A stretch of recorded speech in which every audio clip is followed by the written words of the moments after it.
4 दिसंबर रात 10:30 बजे पाकिस्तानी टाइम के according Indian task group Karachi की ओर तेजी से बढ़ रहा था। एक जोरदार ब्लास्ट ने रात के सन्नाटे को चकनाचूर कर दिया। खैबर का कमांडर शॉक्ड था। उसने सोचा कि ये एयर अटैक है और उसने एंटी एयरक्राफ्ट गन्स चलाने का ऑर्डर दे दिया। सिर्फ 90 मिनट में इंडियन नेवी ने पाकिस्तान की नौसैनिक ताकत को तबाह कर दिया था और कराची बंदरगाह जलता हुआ नर्क बन चुका था। दोस्तों 1971 भारत और पाकिस्तान के बीच जंग का माहौल था। एक ऐसी जंग जिसने न सिर्फ दो मुल्कों की तकदीर बदली बल्कि दुनिया के नौसैनिक इतिहास में एक नया चैप्टर जोड़ दिया। यह कहानी शुरू होती है पूर्वी पाकिस्तान से, जो आज बांग्लादेश है। वहां पाकिस्तानी फौज की बर्बरता ने लाखों लोगों को बेघर कर दिया था। पाकिस्तानी सैनिकों ने वहां की महिलाओं की इज्जत लूटकर उनकी छातियों को काट दिया था। तब मुक्ति वाहिनी ने आजादी की लड़ाई छेड़ी और भारत ने उनका साथ दिया। लेकिन इस फैसले की कीमत थी एक ऐसी जंग जिसने कराची के बंदरगाह को आग के हवाले कर दिया। ये कहानी है कमांडर बबरू भान यादव की। बबरू भान यादव, जिन्हें दुनिया किलर ऑफ कराची के नाम से भी जानती है। ये गाथा है ऑपरेशन ट्राइडेंट की, एक ऐसी रात की जब हिम्मत, रणनीति और देशभक्ति ने मिलकर नामुमकिन को भी मुमकिन कर दिखाया था। ये कहते हुए मेरे रोंगटे खड़े हो रहे हैं दोस्तों। तो चलिए उस रात की सफर पर चलते हैं जहां हर पल सस्पेंस, हर कदम रोमांच और हर सांस में थी देश के लिए जुनून की आग। दोस्तों सोचिए, एक छोटा सा गांव हरियाणा का रेवाड़ी का भरवास, इस जगह को अहिरवाल के नाम से भी जाना जाता है। 14 सितंबर 1988 को एक फ्रीडम फाइटर के घर में जन्म हुआ बबरू भान यादव का। उनके पिता मेजर भगवान सिंह यादव दोनों विश्व युद्धों में अपनी बहादुरी के लिए मशहूर थे। उनके घर में देशभक्ति की कहानियां रात के खाने के साथ परोसी जाती थी। बबरू भान यादव के लिए फौजी बनना कोई ख्वाब नहीं था, ये तो उनके खून में ही था। बनारस हिंदू यूनिवर्सिटी में इंटरमीडिएट की पढ़ाई के दौरान उनकी तेज दिमाग ने सबको चौंका दिया था। फिर 1947 में दिल्ली के सेंट स्टीफन कॉलेज से उन्होंने बीएससी की डिग्री हासिल की। उसी साल जब हमारा हिंदुस्तान गुलामी की बेड़ियों से आजाद हुआ तो आजादी के जोश में बबरू भान यादव ने ठान लिया कि वो देश की हिफाजत करेंगे। 23 साल की उम्र में 1 जनवरी 1951 को वो इंडियन नेवी में लेफ्टिनेंट बनकर शामिल हो जाते हैं। उनकी काबिलियत ने उन्हें यूनाइटेड किंगडम के डार्क माउथ में रॉयल नेवी के बेनबो डिवीजन में ट्रेनिंग का मौका दिलाया। वहां उन्होंने नौसैनिक जंग की बारीकियां सीखी। 1955 में उन्होंने एंटी सबमरीन वॉरफेयर में महारत हासिल कर ली, जो उस वक्त की सबसे पेचीदा, सबसे मुश्किल टेक्नोलॉजी थी। 1960 के दशक में भारत और सोवियत यूनियन के मिलिट्री कोऑपरेशन ने उन्हें सोवियत मिसाइल बोट्स और SSN-2B 6 मिसाइल सिस्टम की ट्रेनिंग दी। ये ट्रेनिंग उनकी जिंदगी का सबसे बड़ा हथियार बनने वाली थी। बबरू भान यादव सिर्फ फौजी नहीं थे, उनकी आंखों में चिंगारी थी, दिमाग में रणनीति और दिल में देश के लिए जुनून। 1971 में जब भारत पाकिस्तान जंग की आहट सुनाई दी, तब कमांडर बबरू भान यादव को एक ऐसा मिशन मिला जो किसी भी फौजी के लिए सपना और खौफ दोनों था। उन्हें 25वीं मिसाइल बोट स्क्वाड्रन की कमांड सौंप दी जाती है और उनका टारगेट था कराची का बंदरगाह। अब जरा सोचिए, कराची कोई आम बंदरगाह नहीं था, ये पाकिस्तान नेवी का दिल था, उसकी इकोनॉमी की रीढ़। यहां से 70% मिलिट्री सप्लाई और 50% ऑयल रिजर्व मैनेज होते थे। इसकी सिक्योरिटी में वॉरशिप्स, सबमरीन्स और एयरफोर्स की पूरी ताकत लगी हुई थी। लेकिन इंडियन नेवी के चीफ एडमिरल SM नंदा ने एक ऐसी प्लानिंग की जो साहस और पागलपन का कॉकटेल थी। इस मिशन का नाम था ऑपरेशन ट्राइडेंट, एक त्रिशूल जो दुश्मन के घमंड को चकनाचूर कर देने वाला था। पर यह मिशन आसान नहीं था क्योंकि कराची की सिक्योरिटी अभेद्य थी। इंडियन मिसाइल बोट्स की रेंज और फ्यूल लिमिटेड था और मॉडर्न रडार सिस्टम भी नहीं थी। उस पर पाकिस्तानी एयरफोर्स का खतरा हर पल मंडरा रहा था। एक गलत कदम और पूरी स्क्वाड्रन समुद्र की गहराइयों में समा जाती, गायब हो जाती।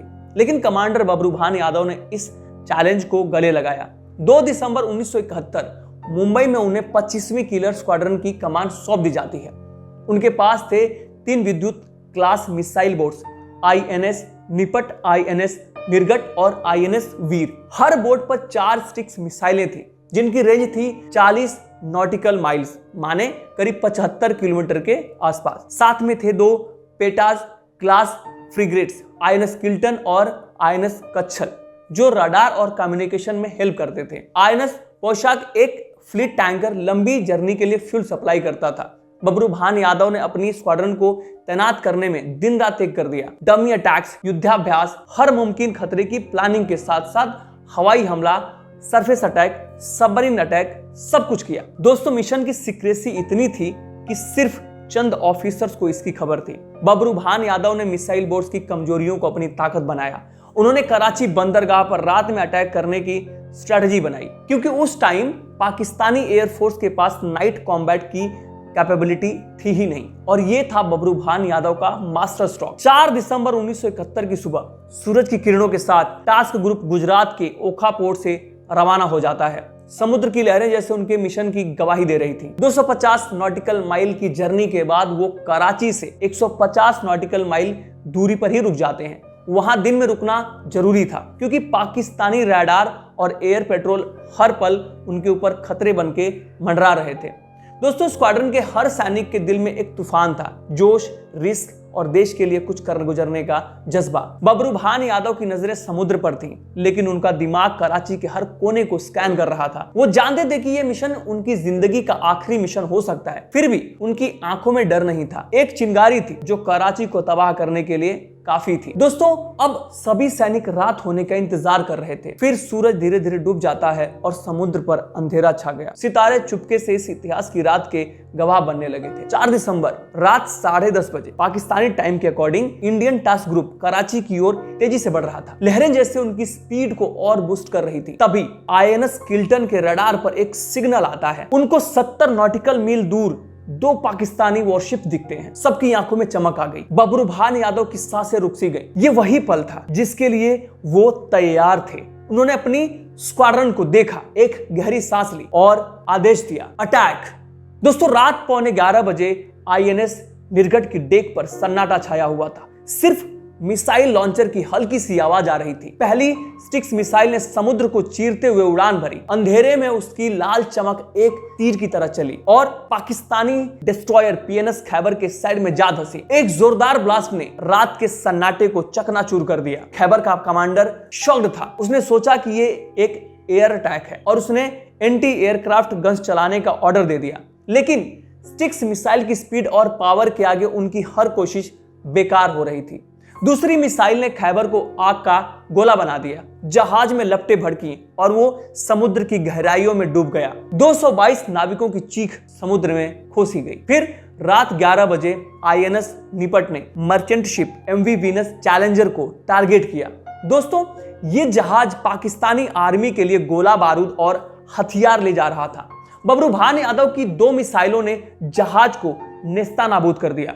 ब्लास्ट इतना तगड़ा था कि इसका मलबा समुद्र में बिखर के जैसे खोसा गया, जैसे वो लग रहा था कि वहां कभी था ही नहीं। फिर रात 11:20 पर INS वीर ने पाकिस्तानी माइन स्वीपर PNS मुहाफिज को अपनी मिसाइल का निशाना बनाया। सोचिए दोस्तों, इंडियन मिसाइल ने जहाज को बीच से चीर करके रख दिया। मुहाफिज एक पलक झपकते ही डूब चुका था और इसके 33 नाविक समुद्र में समा गए। धीरे धीरे अब रात आधी हो चुकी थी। सस्पेंस अपने पीक पर था। उनकी धड़कनें बढ़ी हुई थी। कमांडर बबरू भान यादव ने स्क्वाड्रन को और करीब जाने का हुक्म दिया। उनका अगला टारगेट था कराची का केमारी ऑयल रिफाइनरी। ये वो मोमेंट था जब इस मिशन को लेजेंड बनाने वाला था। दोस्तों, INS निपट ने अपनी आखिरी मिसाइल दागी।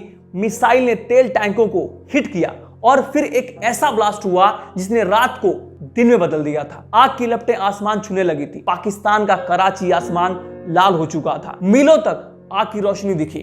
बंदरगाह के तेल भंडार का 50% माने 50% हिस्सा जलकर राख हो गया था। दोस्तों, सिर्फ 90 मिनट में इंडियन नेवी ने पाकिस्तान की सैनिक ताकत को तबाह करके रख दिया था। 4 जहाज डूबे, तेल भंडार खाक और कराची बंदरगाह जलता हुआ नर्क बन चुका था। और इस बीच जो सबसे बड़ा ट्विस्ट था वो था इंडियन टास्क ग्रुप को एक खरोच तक नहीं आई थी। दोस्तों, पाकिस्तानी नेवी को इस अटैक की भनक तक नहीं लगी। उनके रडार साइलेंट थे। उनकी एयरफोर्स अंधेरे में लाचार और बेबस थी। बबरू भान यादव की स्ट्रेटजी ने दुश्मन को पूरी तरीके से चकमा देकर मिट्टी में मिला दिया था। उनकी कब्रें खोद दी थी। लेकिन रुकिए, ये तो बस शुरुआत थी। ऑपरेशन ट्राइडेंट ने पाकिस्तान को शॉक में डाल दिया। PNS खैबर और मुहाफिज के डूबने की खबर ने उनकी नेवी को तोड़कर रख दिया था। लेकिन 6 दिसंबर को एक ऐसा ट्विस्ट आता है जिसने उनकी हार को और गहरा दिया। पाकिस्तानी एयरफोर्स ने गलती से अपने ही फ्रिगेट PNS जुल्फिकार पर अटैक कर दिया। है तो पाकिस्तानी ही। एक प्लेन ने जुल्फिकार को इंडियन मिसाइल बोट समझकर 900 राउंड गोलियां चलाई, मतलब 900 चला दी। जहाज पूरी तरीके से तबाह और बर्बाद हो चुका था। बाद में इसे स्क्रैप करना पड़ा। कराची बंदरगाह के 50% तेल भंडार और 70% गोला बारूद खाक हो चुके थे। अनुमानित लॉस उस समय के अकॉर्डिंग 3 बिलियन अमेरिकी डॉलर से ज्यादा का था। इसके बाद पाकिस्तानी नेवी ने कराची को शिप्स के लिए अनसेफ डिक्लेयर कर दिया और भारत ने अरब सागर पर अपनी हुकूमत का परचम लहरा दिया था। लेकिन बबरूभान यादव का तूफान यही नहीं रुकने वाला था। ऑपरेशन ट्राइडेंट की सक्सेस ने इंडियन नेवी को और अग्रेसिव बना दिया। 8 और 9 दिसंबर की रात एक नया मिशन शुरू हुआ, ऑपरेशन पाइथन। इस पर टास्क ग्रुप में थे INS विनाश, INS तलवार और INS त्रिशूल। रात के सन्नाटे में INS विनाश ने 4 स्टिक्स मिसाइलें दागी। एक मिसाइल ने फिर से केमारी तेल टैंकों को हिट किया।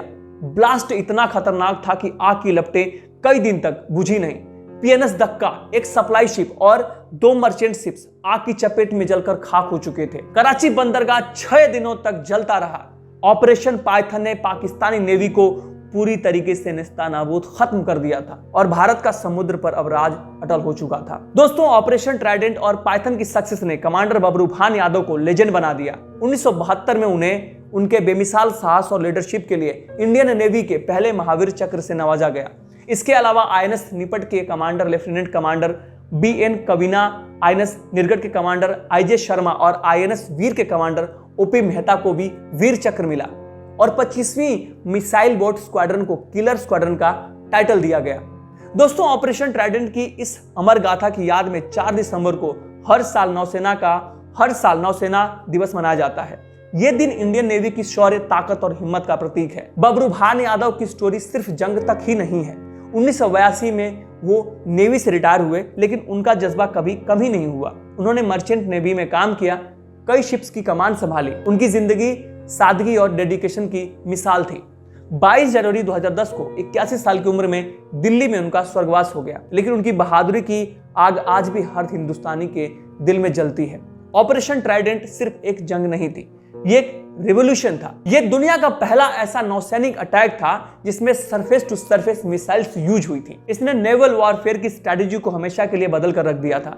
सोचिए कि अमेरिका, रूस जैसी सुपर पावर्स ने इंडियन नेवी की इस स्ट्रेटेजी को स्टडी किया। दोस्तों, 1971 से पहले इंडियन नेवी को कोस्टल डिफेंस फोर्स माना जाता था। ऑपरेशन ट्राइडेंट ने इसे एक aggressive world class blue water navy में ट्रांसफॉर्म कर दिया। आज इंडियन नेवी दुनिया की टॉप नेवीज में से एक है और इसकी बुनियाद में है कमांडर बबरूभान यादव की वो रात जब उन्होंने कराची को आग के हवाले कर दिया था। कमांडर बबरूभान यादव और उनकी किलर स्क्वाड्रन ने न सिर्फ कराची को जलाया बल्कि इंडियन नेवी के गौरव को आसमान तक ले गए। ऑपरेशन ट्राइडेंट की कहानी हिम्मत, रणनीति और देशभक्ति का वो गाना है जो हमेशा गूंजेगा। दोस्तों, किलर ऑफ कराची बबरूभान यादव और उनके साथी सैनिकों को हम सारे भारतीयों की तरफ से सलाम है। जय हिंद, जय नौसेना। इस वीडियो को लाइक करें, अपने दोस्तों के साथ शेयर करें और चैनल को सब्सक्राइब करें ताकि ऐसी रोमांचक कहानियां आप तक हम पहुंचाते रहें।